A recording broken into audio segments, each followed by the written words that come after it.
My son built this entire platform, my father told the investors, smiling while my brother nodded beside him. Cameras flashed. I just sat there, hands locked under the table. No, that's not where this story begins.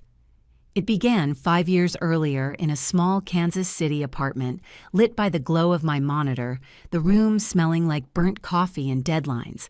A single hard drive sat beside me, every line of code, every patent, every late-night fix with my name on it. That drive was supposed to secure my future, but that night it became proof of what I'd lost.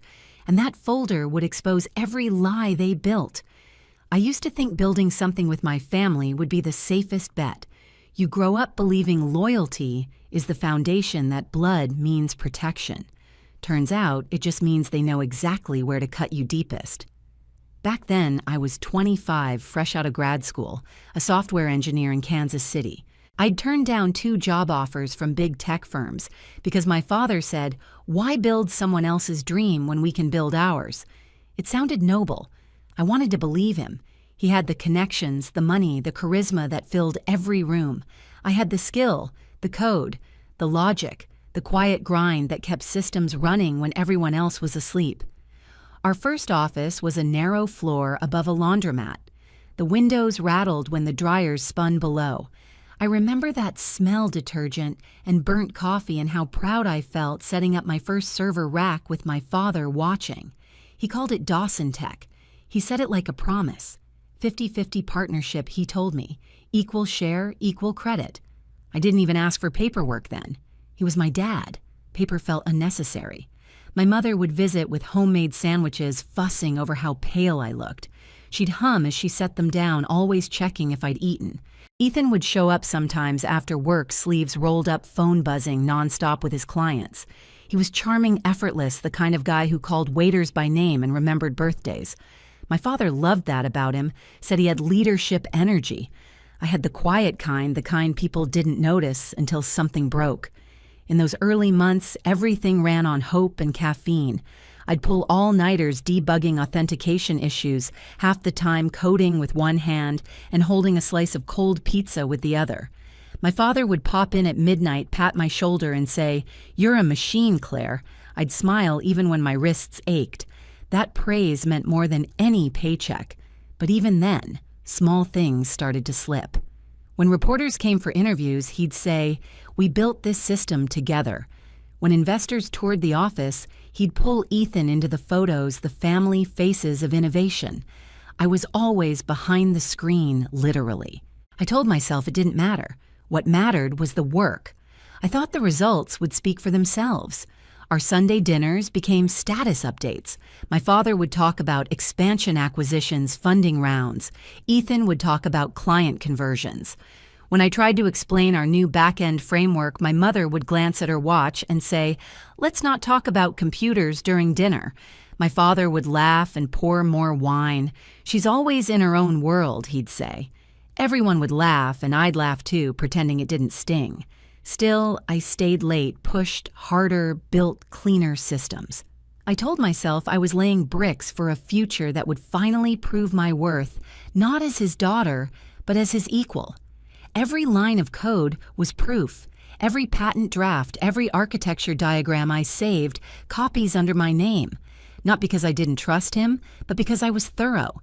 That's what engineers do. We prepare for failure before it happens. The day we moved into the new downtown office, he gave a speech. From a tiny room above a laundromat to this, he said, arms wide, the city skyline glowing behind him. "We're a family business, built on trust." Everyone clapped. I stood in the back, smiling, exhausted, believing every word. Looking back, that's where the first cracks appeared. Hairline fractures, no one noticed. My father started introducing Ethan as the face of Dawson Tech. I became our lead developer. The title shift was small, almost invisible, but it carried weight. I kept telling myself it was fine. Titles don't build systems, people do. I had my coffee, my code, my drive. I thought loyalty would protect me. But loyalty without recognition is just silence. And silence has a way of turning into erasure.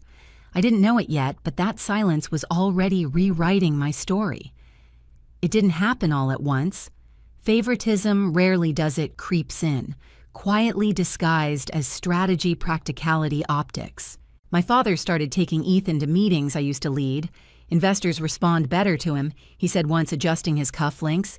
He's got that easy charm you can't teach. I wanted to argue that charm doesn't write code or debug a system at 3 a.m., but I just nodded. Soon emails about partnerships stopped including my name. Announcements in the company newsletter started reading project led by Ethan Dawson. The first time I saw it, my stomach dropped. I told myself it was a typo. The second time, I knew better. At home, my mother talked about how proud she was of the boys. She didn't mean it cruelly, but every word landed like gravel in my chest.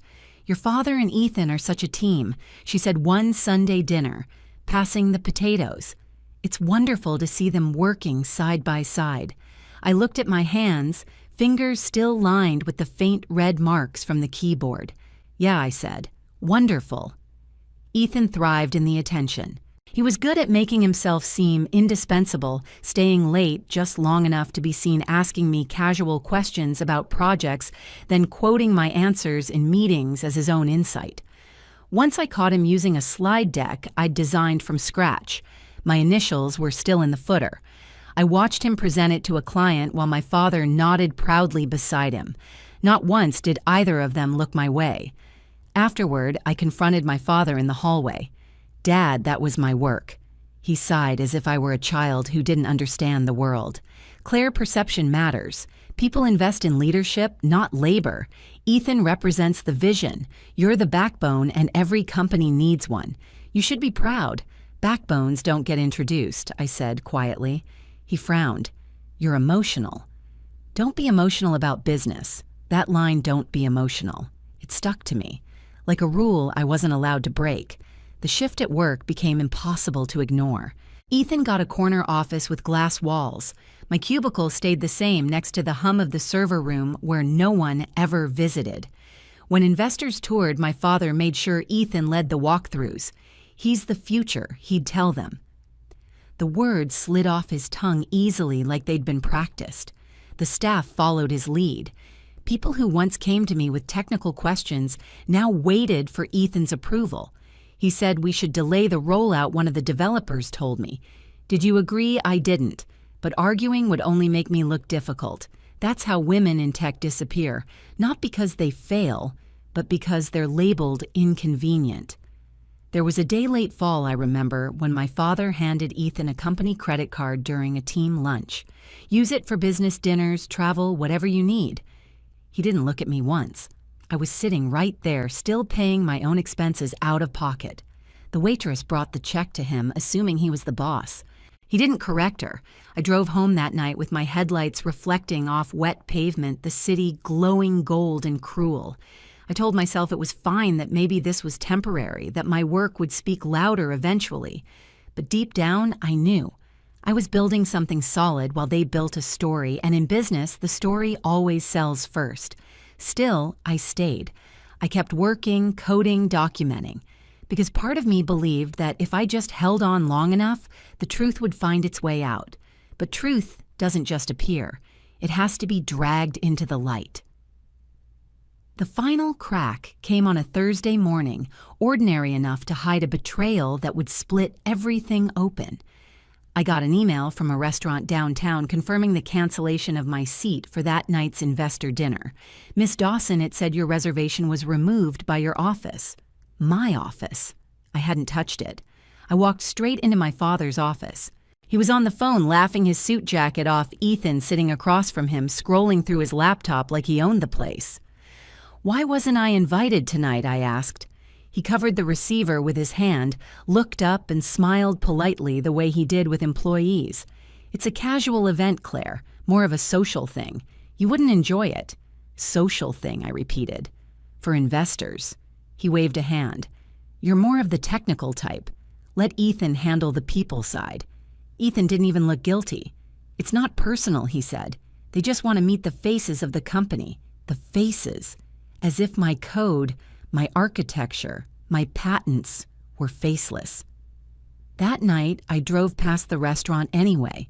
Through the glass, I saw them, my father in his Navy suit, Ethan beside him laughing with the investors I'd spent years emailing, solving problems for saving projects that would have collapsed without me. They toasted with wine while I sat in my car across the street engine running the reflection of their smiles, flickering across my windshield. I should have gone home. Instead, I drove to my parents' house. The porch light was still on. My mother opened the door, surprised. "Dinner's in the oven," she said. "Your father just called." "They're celebrating the partnership." "Partnership?" I asked. She nodded, proud. $50 million. Ethan will be CEO when your father steps down. Isn't that wonderful? For a moment, I couldn't breathe. I walked into the dining room. The table was already set for Sunday plates, candles, the usual ritual. My childhood photos still hung on the walls, me at science fairs, me holding my first laptop, proof that I'd been there from the start, proof no one cared to remember. I sat down in my old chair. My mother poured tea. "I know this is hard for you," she said gently, "but your father's just being practical. You'll still have a role, I repeated, like an employee." She hesitated. "He said you'd get a generous severance if you decide to move on." The sound that left my throat wasn't a laugh, but it wasn't quiet either. She flinched. "Claire, don't make this about pride." But it was never about pride. It was about existence, about being written out of my own story while everyone smiled and called it business. I stood up. The chair legs scraped the floor. My mother tried to touch my arm. "He loves you, you know." I looked around the house, every photo, every trophy, every trace of my years then at her soft, uncertain eyes. If that's love, I don't need it. I left before she could answer. Back at the office, the lights were off. The city outside the glass walls shimmered cold and metallic. My desk looked smaller than ever. I turned on my monitor and opened the corporate restructuring document that had been left on my keyboard earlier that day. I hadn't read it yet. There it was, Ethan Dawson, co-founder and CTO, Claire Dawson, senior developer. 3 words erased, 5 years. Something inside me went still, not angry, not broken, just still, like water before a storm. That moment flipped a switch in me. I didn't argue, didn't cry, didn't call anyone. I just opened a new folder on my desktop and started saving every file, every log, every patent under a single name. Mine. I didn't go back to the office for 2 days. No calls, no emails, nothing, just quiet. The kind that presses against your ribs until you either scream or change. I chose the second. The third night, I turned my apartment into a war room.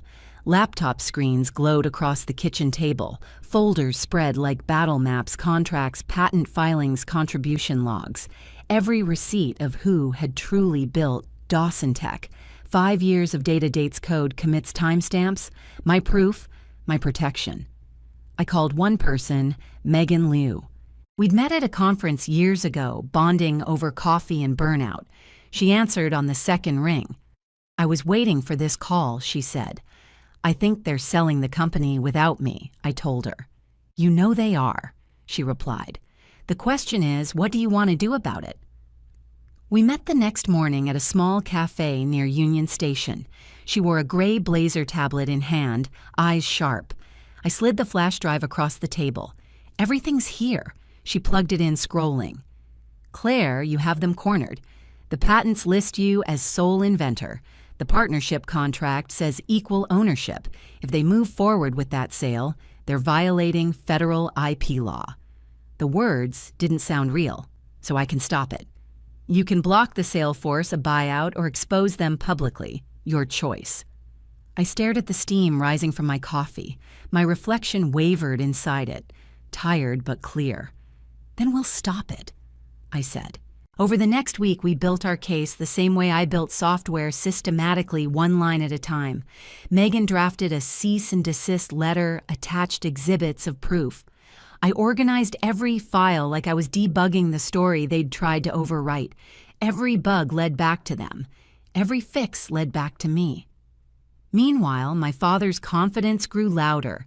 He held meetings, laughed in hallways, spoke of closing day like it was already history. Ethan strutted around like a CEO in training new watch, glinting under fluorescent light. No one looked at me anymore, which suited me perfectly. I'd mastered invisibility. People don't notice the person collecting evidence. I worked late every night. Sometimes I'd pause hearing the city hum outside my window. For the first time, the noise didn't make me anxious. It steadied me. I wasn't reacting anymore, I was planning. Megan called the night before the investor presentation. "Tomorrow's your moment. You ready?" I looked at my screen rows of folders labeled by year project patent. "I've been ready for 5 years," I said. The next morning, I arrived at the conference early. The lobby smelled like polished marble and nerves. My father stood near the podium rehearsing. Ethan checked his tie in the reflection of a glass wall. They didn't notice me sit in the back row with Megan. When the presentation began, it was like déjà vu. My diagrams, my architecture, my words, all spoken through Ethan's mouth. Investors nodded impressed, until one woman asked, "Can you explain the encryption layer?" Ethan blinked. "It's optimized for efficiency." She frowned. "How exactly?" he faltered. My father jumped in, changing the topic. Megan leaned toward me. Now she whispered. I stood up. My voice didn't shake. "I can explain that," I said. Heads turned. My father froze. "Since I'm the one who designed it." The room went silent. Megan handed out copies of the legal letter as I connected my laptop to the projector. The screen filled with facts. Code commits 47,000 lines by Claire Dawson, 0 by Ethan. Patent filing 7, all under my name. The original partnership contract highlighted in yellow equal credit and ownership. The investor's expressions shifted from confusion to fury. One closed his laptop, another whispered to an aide. My father's voice cracked. "This is a misunderstanding." "No," I said, calm. "It's documentation." By the end of the day, the sale collapsed. IP ownership concerns, legal exposure, investors withdrew. 2 weeks later, Megan negotiated my buyout $20 million for full rights to the code. I signed the papers with steady hands. My father didn't show. Ethan didn't call. 6 months passed. I started my own company, smaller, smarter mine, alone. 2 of the same investors reached out offering funding. They said they'd never seen someone defend their work with such precision. I smiled. Precision was always my language. I named the company True North Systems. The first product I launched bore only one signature, my own. And when I saw the first payment hit my account, I didn't celebrate. I just sat in the quiet, feeling the peace of something finally done right. The message came late one night, just a single line from my father. "We should talk as a family." I stared at it until the screen dimmed. No apology, no acknowledgement, just an invitation back to the same table where I'd been erased. I deleted it without replying. A week later, Ethan sent a text. Didn't think it'd go this far. That one I left unread. I wasn't angry anymore, just done. The world kept turning. Dawson Tech stumbled without its backbone. The headlines shifted from praise to confusion. Ownership dispute freezes $50 million deal. I didn't smile when I read it, but I didn't look away either. Actions have echoes, and this one finally reached them. My new office was small, but bright sunlight spilling across the polished floors each morning. A mug of cold coffee sat beside my keyboard the same way it always had, but now the code, the patents, the vision were all mine. I'd traded legacy for truth, and it was worth it. Sometimes I walk by the old Dawson Tech building. The sign still bears our last name, but the lights inside are dimmer now. Once I saw my father through the glass-pacing phone pressed to his ear. For a moment, I almost went in. Then I remembered the silence that used to greet me there, and I kept walking. There's a certain peace in being forgotten by people who only remembered you when it benefited them. My name is finally where it belongs, on the work, not the walls. They thought erasing me would end the story. Instead, it gave me a blank page. If you've ever built something only to watch someone else claim it, this story is for you. Tell me, have you ever had to fight for credit or choose peace instead? Drop your story in the comments, subscribe for more true family betrayals, and help others find their voice too.